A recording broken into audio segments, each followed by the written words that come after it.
Well, guys, today we're going to be talking about hemophilia. But before we get into that, I must first explain what genetic disorders are because hemophilia is a genetic disorder, and I really want you to understand what we're going to be talking about. So, let me just explain how genetic disorders really happen. So, what is a genetic disorder, and or how do you get a genetic disorder? Well, the way that most people get the genetic disorders is, well, it's inherited. Let's say that your dad probably has type 2 diabetes, right? And let's just say that is a recessive trait. And your mom doesn't have it, which is the dominant trait. Well, if your mom ends up giving you the dominant gene, right, or the dominant chromosome to not have it, you're not gonna have it. But let's say that she has the dominant and the recessive, making it a heterogeneous type chromosome, right? Let's say that, and she gives you the recessive gene, and your dad also gives you the recessive gene because he has type 2 diabetes. You'll end up inheriting type 2 diabetes because they both gave the recessive gene. That's a simple way I could put it. And now I'm going to explain hemophilia. But you're probably wondering, Ayo, what makes you qualified to tell me what this is? What makes you qualified to teach me what this is? Well, and the answer is that doesn't matter. I'm the one talking. Don't make me have to send you to the shadow realm.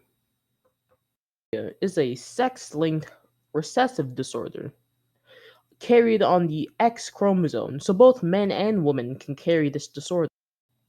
Now, you're probably wondering, oh my gosh, did this man ever stop talking? Just get to the actual disorder. And well, that's what I'm about to get into.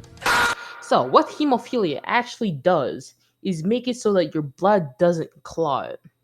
Let me explain. If you ever get a cut, right, you'll start bleeding for a little bit, but then you realize that it stops bleeding. That's because the blood starts to clot, right? And starts working on fixing that certain area.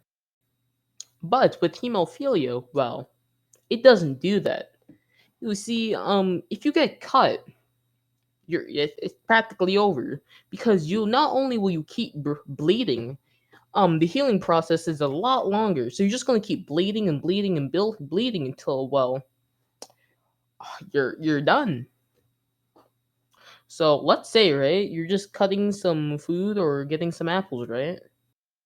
And you accidentally cut your finger or just prick your finger.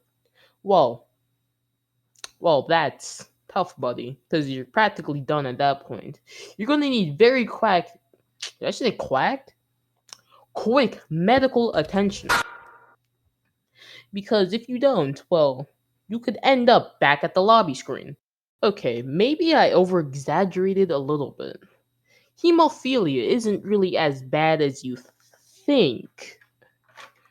If you have a small cut, you're mostly just gonna be fine, and it'll stop bleeding on its own. I'm talking about like you're cutting apples and you probably got like a pretty decently sized gash.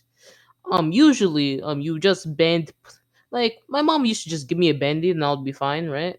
But if you have hemophilia, you probably want to call the ambulance just to make sure you're safe. According to Mayo Clinic, some treatments include clotting factor.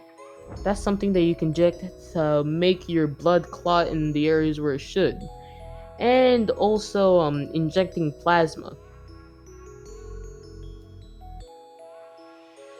That's going to be it for the video today. I just wanted to give you a short lesson on what hemophilia was and ways that it could affect someone's life or how it essentially works, or just a brief explanation.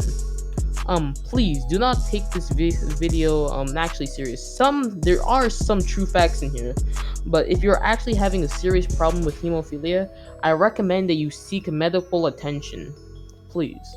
I would hate it if one of my viewers was to get hurt. So if you're suffering from something similar to hemophilia, just go seek medical attention. And that's all I have to say. Goodbye.